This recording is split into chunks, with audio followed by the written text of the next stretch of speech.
महाड तालुक्यातील कुर्ले बौद्धवाडी येथे जलजीवन मिशन योजनेअंतर्गत लाखो रुपये खर्चून पाण्याची टाकी, विहीर, पाईपलाईन आणि नळ कनेक्शन उभारण्यात आले। विहिरीत पाणीही भरलेले आहे, मात्र ग्रामस्थांच्या नळाला अजूनही पाणी आलेले नाही। विशेष म्हणजे जलजीवन मिशन योजना सुरू झाल्यानंतर गावातील पाणी टँकर सेवा देखील बंद करण्यात आली। त्यामुळे आता ग्रामस्थांवर दुहेरी संकट ओढावले असून महिलांना तब्बल 2 किलोमीटर अंतरावरून पाणी आणावे लागत आहे। काम निकृष्ट दर्जाचे आणि अर्धवट अवस्थेत असल्याचा आरोप ग्रामस्थांनी केला आहे। ठेकेदाराला रक्कम अदा झाली, पण गावात भीषण पाणी टंचाई कायम आहे। संतप्त ग्रामस्थांनी प्रशासनाविरोधात तीव्र नाराजी व्यक्त करत आम्हाला तात्काळ पाणी द्या, अन्यथा आत्मदहन करू असा इशारा दिला आहे। जलजीवन मिशन अंतर्गत आपल्या या ठिकाणी गावामध्ये योजना आली आहे। काही वर्षापासून या ठिकाणी नल पुरवठा, पाणी पुरवठा अजिबात होत नाही ना। काय नेमके तुमच्याकडे हे आहे भावना? जलजीवन ही योजना आलेली आहे, त्या आमच्या गावाला पाणी ना पुरवठा होतच नाही आहे आणि पाणी हाईच नाही। नल लावले, पाईप लावले, टाकी बसवले, तरी आमच्या गावाला पाणी नाही आहे। मग ते पाणी जातं कुठं आणि ते पाणी हाय कुठं, ते पाणी चालू केलंय का नाही केलंय ते पण सुद्धा आम्हाला अजून माहिती नाही आहे। आणि मग त्या पाण्याची कुठं काय आहे, आमच्या गावाला सोय का नाही आहे? प्रत्येक गावामध्ये पाणी आहे, प्रत्येक गावामध्ये चांगल्या सोयी आहेत, आमच्या गावाला पाणी का नाही? आम्ही बायका काय करायच्या? आमच्या गावात जयंती होते, आमच्या गावात चांगले हे होतं, कार्यक्रम होतात आणि त्या कार्यक्रमाला आम्ही बायका तिथं उपस्थित नाही, आम्ही नसतोच। आम्ही पाण्याचे हंडे घेऊन आमच्या वंडबावी ही विहीर आहे एक नाव म्हणून, त्या विहिरीवर आम्ही पाण्याचे हंडे घेऊन आम्ही जातो आणि इकडं आमचा कार्यक्रम होतो। का जर पाणी असते तर आम्ही पण आमच्या जीवाची हाऊस माऊस केली असती, पण पाण्यामुळे आम्ही काहीच करू शकत नाही। इतक्या आमच्या बायका मजबूर आहेत एकदम पाण्यामुळे। आम्हाला पाणी भेटत नाही, आम्ही तडमडतोय, आम्ही माशासारी तडमडतोय। आमची क्यू तुम्हाला का येत नाही? आम्ही का करत नाही? तुम्ही सांगा मला। आत्महत्या करायची वेळ आलेली आहे। कसं करायचं? आमच्या गुराढोरांना पाणी नाही, आम्हाला पाणी नाही, आमची मुलं तडमडतायत, आमची मुलं कंटाळतात। 2-2 दिवस राहिले का आमचा स्वतःचा गाव असून, आम्ही स्वतःची कार्य हे असून असत असताना आम्ही काहीच हे होऊ शकत नाही। आणि आम्ही मुंबईला राहतो, आमच्या मुंबईच्या ह्याच्यामध्ये काहीच नाही आहे। कसे आम्ही गावाला यायचं, कसं आम्ही राहायचं?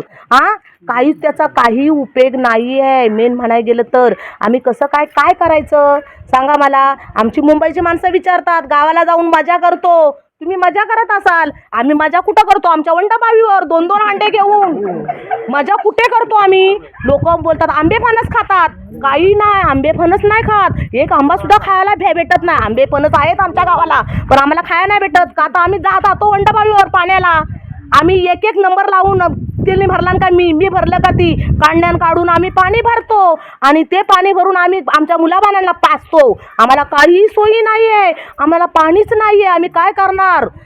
काय करणार आम्ही सांगा मला। आणि आता पहिल्या साऱ्या बायका राहिल्या नाहीत, आम्ही केले, आमची मुलं बाळाच्या आमच्या सासरवसनी करायच्या नाहीत ते काम का? तर आम्ही भरले वंडबावीचं पाणी, आमच्या सुना ज्या आलेत ना त्या भरत नाही, एक खेप आणली ना दमली अशा करतात। आता काहीच करू शकत नाही, त्या उठतात, त्या बोचकं उचलतात का? तर त्यांच्या माहेरी पाणी आहे ना, त्या माहेरी जातात। आमच्या गावाला पाणी नाही, मग शेवटी आमचा गाव बरबाद व्हायची वेळ आलेली आहे।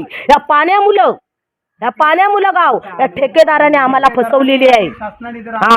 आम्हाला जर या ठेकेदाराने आणि शासनाने जर आम्हाला 1 महिन्यामध्ये पाणी नाही आलं, बघा तुमच्या ह्याच्यावरती सगळं अवलंबून आहे आणि आम्ही जेवढ्या बायका आहे ना तेवढ्या आम्ही आत्महत्या करू। नमस्कार, मी भीमराव सुरेंद्र कांबळे, कुर्ले बौद्धवाडीचा जनरल सेक्रेटरी। आपणास कळू इच्छितो की 2023 फेब्रुवारीमध्ये आम्हाला जलजीवन मिशनचं काम आलेलं आहे। त्या जलजीवन मिशनच्या अंतर्गत हे काम अगदी युद्ध पातळीवरती जानेवारीपासून चालू होत असताना काही पोट भरून येथे आमच्या कुर्ल्या गावातील आहेत आदरणीय भरत शेठचा आधार घेत त्यांनी ते काम लौकिक शिंदे यांच्याकडून आमच्या गावातील नागरिक सचिन कासरेला काम दिल्याच्या नंतर त्यांनी शब्द दिला की एप्रिलच्या एंडपर्यंत आम्ही तुम्हाला 23मध्ये काम पूर्ण करून देऊ।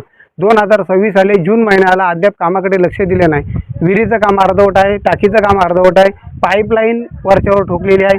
जाब विचारला असता बोलतो जे आम्हाला भेटलं तेवढंच, संबंधित योजनेचं बिल काढून हे लोक खाऊन बसलेले आहेत।